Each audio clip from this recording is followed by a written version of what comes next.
All right, so we have some code, we need to change it, we have tests, and so we can get started. The first step of a refactoring is almost always to just look at the code for a little bit. Now, you'll rarely have some blinding insight that will tell you exactly what to do, but very often you'll start making some observations about what is hurting your ability to make the change that you need to make. And in this case, the most striking thing about this code is that the song is algorithmic, but there is no algorithm in the implementation. So at a high level, the algorithm does two things. It tells us how to construct an individual verse, as well as how to string verses together in the right order. Now, that's not a very fine-grained description, but it does help break the task down into more manageable pieces. So first, we'll deal with individual verses, then we'll look at how to string them together in the right order. I think I got my clicker wrong here. Once that's done, it should be fairly easy to see what needs to be done to add support for the new requirement. All right, so right now, I can't really tackle the first to-do because the current implementation is just one big pile of text. It's all the verses, all of the time. I can't get at any single verse individually. So before I even start thinking about algorithms and data, I'm going to break the here doc up to make individual verses accessible. And for that, I'm going to use a case statement with one branch for each verse, and then I'll loop over the range of verses and join them to get the full lyrics. And because I want to be able to focus on the verse all by itself, I'm going to go one step further and extract the case statement into its own method. And this whole change is a little bit tedious, but it is very quick and straightforward, and we end up with individual verses that look like this. It's lots of strings concatenated together. Some of this text is algorithm, and some of it is data. And the thing that bugs me the most is that the algorithm and the data are all mixed together. To get a better idea of what the algorithm actually looks like, I want a better separation between the static and variable parts. And I'm not interested in naming anything yet, so I'm just going to use C-style string formatting, which gives a really nice delineation with the static stuff on one side and all the data on the other. And this is a tiny change, but it is noticeable even when squinting at it. This is the here doc that we started out with, and then we used a case statement to break up the individual verses with the strings unchanged. And now we've dissected the strings in place to separate the template from the data. And you might argue that I just shoved code around on the slide and pretended to have refactored the way that many people shove food around on their plate and pretend that they've eaten. And it can seem a little bit pointless to make such a small change. But the goal was to bring the algorithm a little bit more into focus. And this tiny change definitely did that. Now there's an algorithmic component that virtually jumps off the page. Each verse grows systematically. It adds repetitions and then stops abruptly. I want to explore this a little bit. I want to do it without risking the code that I know is working. I want to just write down the little bit of algorithm that I think I'm seeing without actually using it yet, just to figure out if it's all making sense. So most of the verses take this phrase and then they repeat it some number of times, passing in a variety of different creatures. And it's not a lot of code, but it is a key element of the algorithm. And it seems like a complete thought.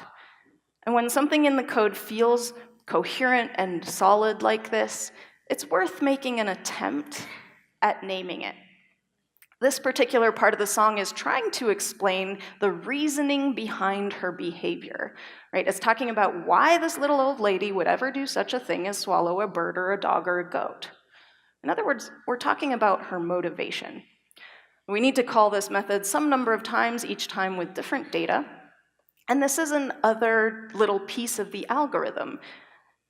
Ignore for a moment that cows and goats don't actually eat meat.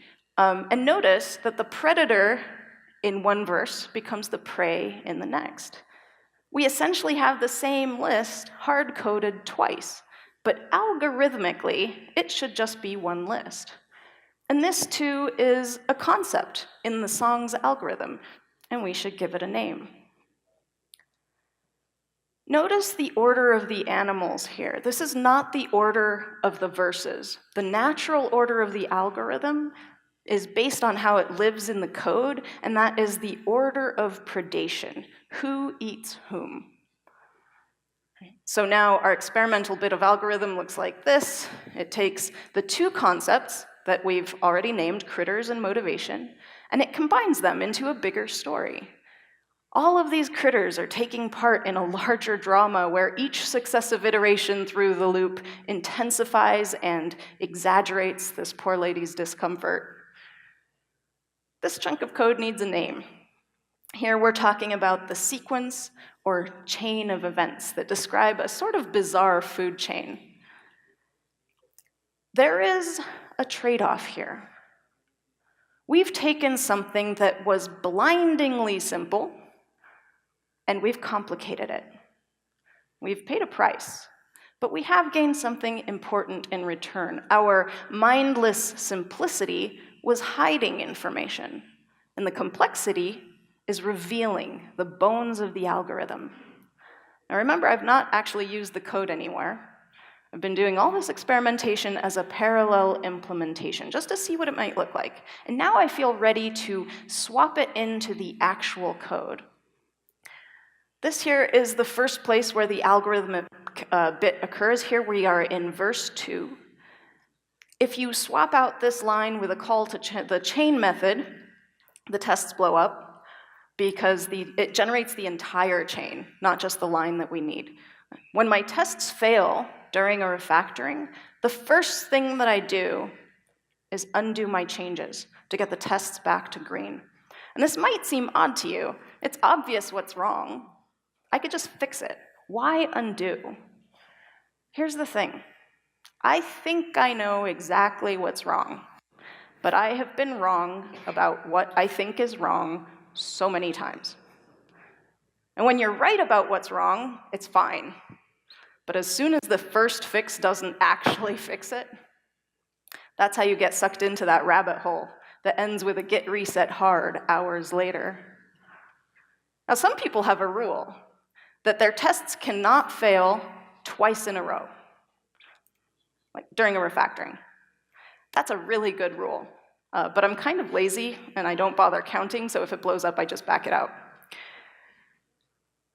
By doing this, if the fire alarm goes off, or if I get an important call, or if I'm struck with a sudden need to go to the beach for the rest of the day, I know my code is running. I could safely deploy if I had to.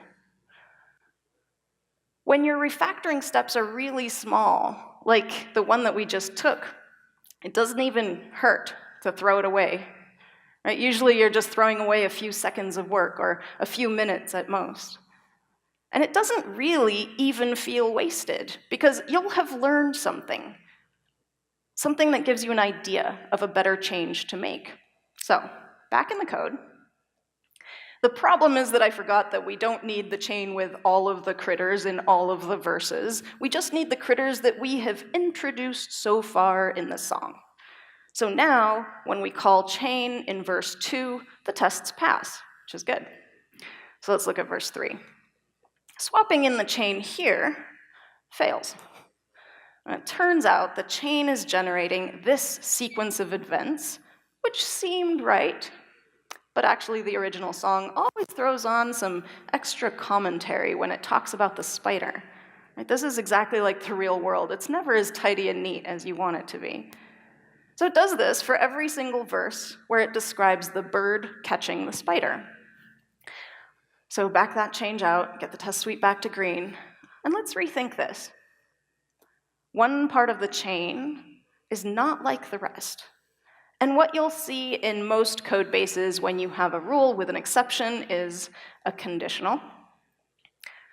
Most advice tells you to avoid conditionals. That's really good advice because conditionals do have a tendency to breed, right? You start with one thing leads to another, eventually somebody's going to get hurt. But it's not immediately clear what we should do instead. So I'm going to lean into this conditional. I'm going to see what happens. There are two important principles that I follow when dealing with conditionals, and the first is that the conditional itself should contain the smallest possible difference. Now, this may sound obvious, but I cannot tell you how often I see conditionals that have duplication in all of the blocks. If it's the same in both blocks of an if statement, then it's not really conditional on anything, is it? But then if we only keep the wriggly bit of the spider, then there's nothing to put in the else branch, and now you could drop it, but that might lead you to think that you are naming just the exception, and you're not. And this is the second principle, and getting this wrong could throw your entire refactoring out of whack. A good conditional doesn't represent the exception to a rule. It represents multiple variations on the same concept. Right, the rule is one variation, the exception is another. It's not two different things, it's one single idea. So in the song, we're talking about the critter's distinctive features, or some sort of qualifier. It's just that some critters aren't really all that distinctive or special. Now, if you drop the else and leave only the bit about the spider, the name will almost inevitably end up being about the spider. Now remember that the whole point of this refactoring is to be able to swap in arbitrary creatures. So we'd end up with a spider tag that returns the tag for a squirrel, or a crab, or a raccoon. The words we choose are important. A name that is nonsense, but temporary, is totally fine. But if you have a name that feels right enough, then it's probably not going to go away anytime soon. Right? If you name a fragment of an idea, it introduces not just indirection, but misdirection. It's a magic trick. Right? It gives you an illusion of understanding. And this sort of deception makes it really difficult to refactor. So by forcing yourself to consider the symmetry of the entire conditional, you're nudged in the direction of naming the whole concept. All right, so the qualifier method needs an argument, but prey isn't really the right name anymore. Prey is about hunting. This has nothing to do with one animal killing another for food.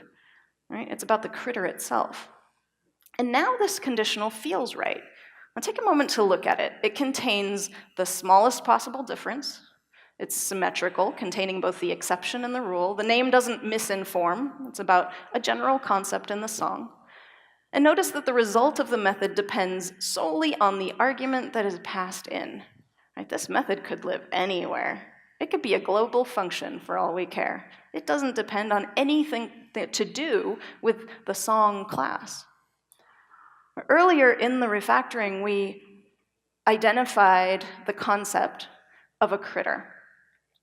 And each critter is a string, representing the name of that critter.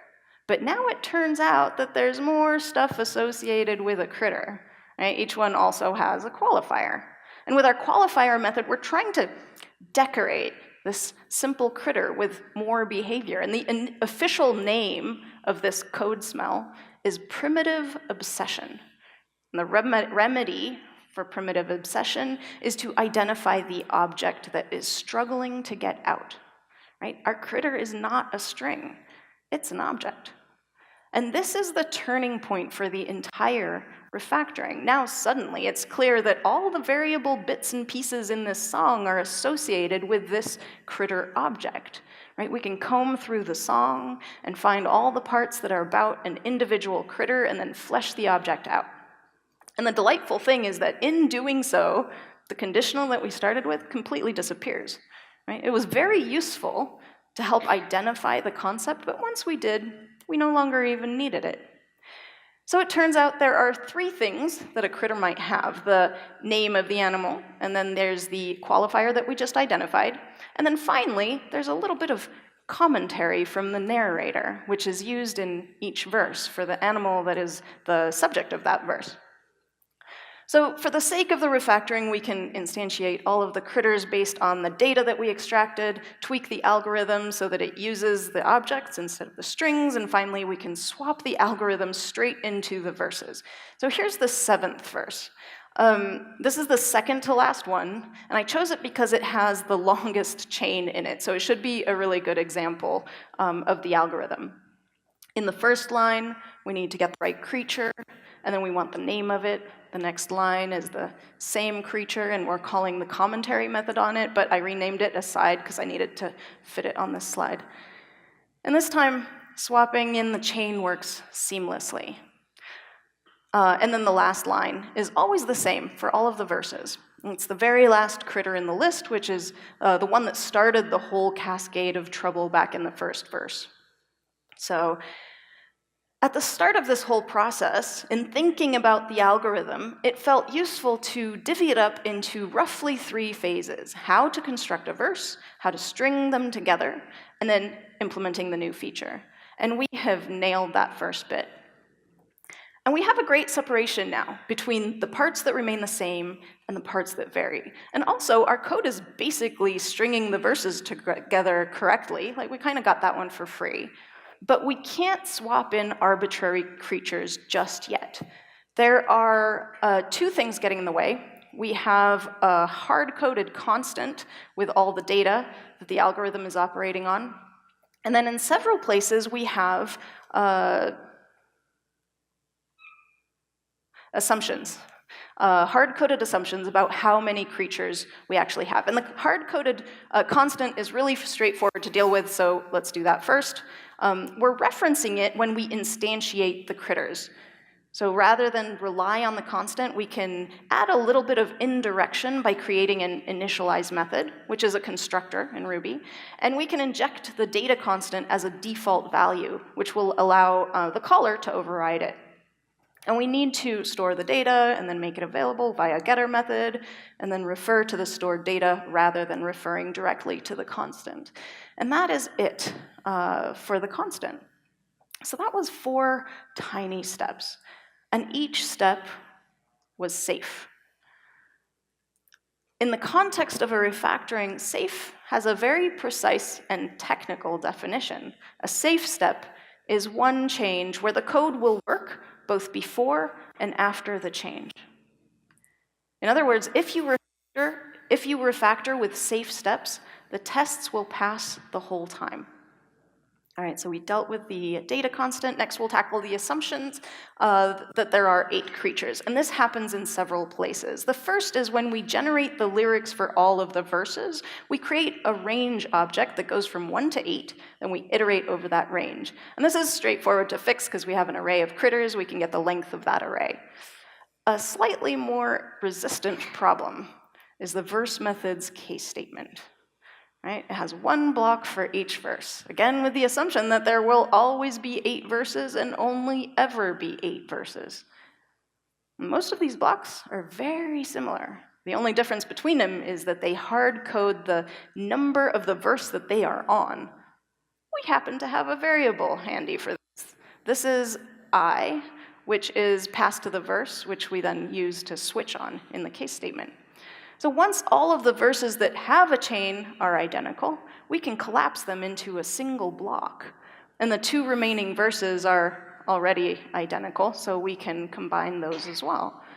Now there's a fair amount of duplication here, but I'm going to ignore it because I'm in the middle of dealing with the hard-coded assumptions about creature count, and I want to finish a single train of a refactoring before moving on. If you read the case statement, it seems to say if it's verse 1 or verse 8, do one thing. If it's anything between 2 and 7, do another. But what we really mean is if it's the first or the last verse, do one thing. Otherwise, in all other cases, do this other thing. And that's basically it. If we've done this right, we should now be able to generate the lyrics with arbitrary critter data. And the simplest way to check this is to write a small test. And when I say small, I do mean as small as possible, but no smaller, right? The test data needs to cover all of the edge cases, everything that is relevant about the song, but the data should not be realistic, right? If you use realistic data, it will distract you from what is important. So instead of lions and monkeys and lizards, the data should be simple and contrived and very, very boring. With this data, we should end up with these lyrics. The first and last verses are both short, the middle verses are long, and one of the middle verses has that extra qualifier. And if we stick this whole thing in a variable, we can assert that the code does the right thing, and it doesn't, which came as a surprise to me. It fails because we have the wrong indefinite article. That's a or an, a zebra, an alligator. And this doesn't seem like a big deal, but fixing it in a smart way is really difficult because English doesn't actually make sense. So I'm just going to do the naive thing, which is to add the article to the data array for both the new test and the original data. And this requires some small adjustments throughout the code, but it's all really straightforward, and it only takes a few moments. And then the new test passes. We have successfully taken a hard-coded string and refactored it into code that reflects the underlying algorithm. Now, this code is not perfect. There's still annoying stuff in there, like all that duplication in the case statement, or the case statement itself. And we could address those things if we wanted to. But we don't have to. The code now lets us do what we need to do. And it is still simple enough to understand. Kent Beck once said, "Make the change easy, then make the easy change." First, refactor the code. Change the structure without changing the behavior. Keep doing this until you can add your feature without hacking it in. And often, you'll find that implementing that new requirement just takes a moment or two. It kind of feels like a miracle. Actually, Kent Beck didn't exactly say this. What he said was, make the change easy, warning, this may be hard, then make the easy change.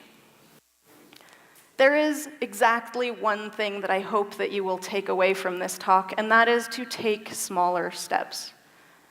Now, your steps certainly don't have to be as small as the ones that I took today, but a good rule of thumb is that the higher the uncertainty, the higher the risk, the smaller your steps should be. And this process can feel scary, because when working with real-world code, a lot of these steps will feel like they're going in the wrong direction. Right? You'll be pulling logic all into the same place, getting rid of unhelpful abstractions along the way. You'll end up with methods that have hundreds of lines of code in them, dozens of conditionals nested dozens of levels deep. It's pretty nasty. I'd like to reassure you that it's fine. It's fine to make things worse for a while, just to help you get things under control. It's fine to implement gross workarounds temporarily, if that will help you make your changes safely. Take small steps in whatever direction that will get the job done. And if you do, refactoring will become delightfully boring, and you will have more bandwidth to focus on the really meaningful parts of your job. Thank you.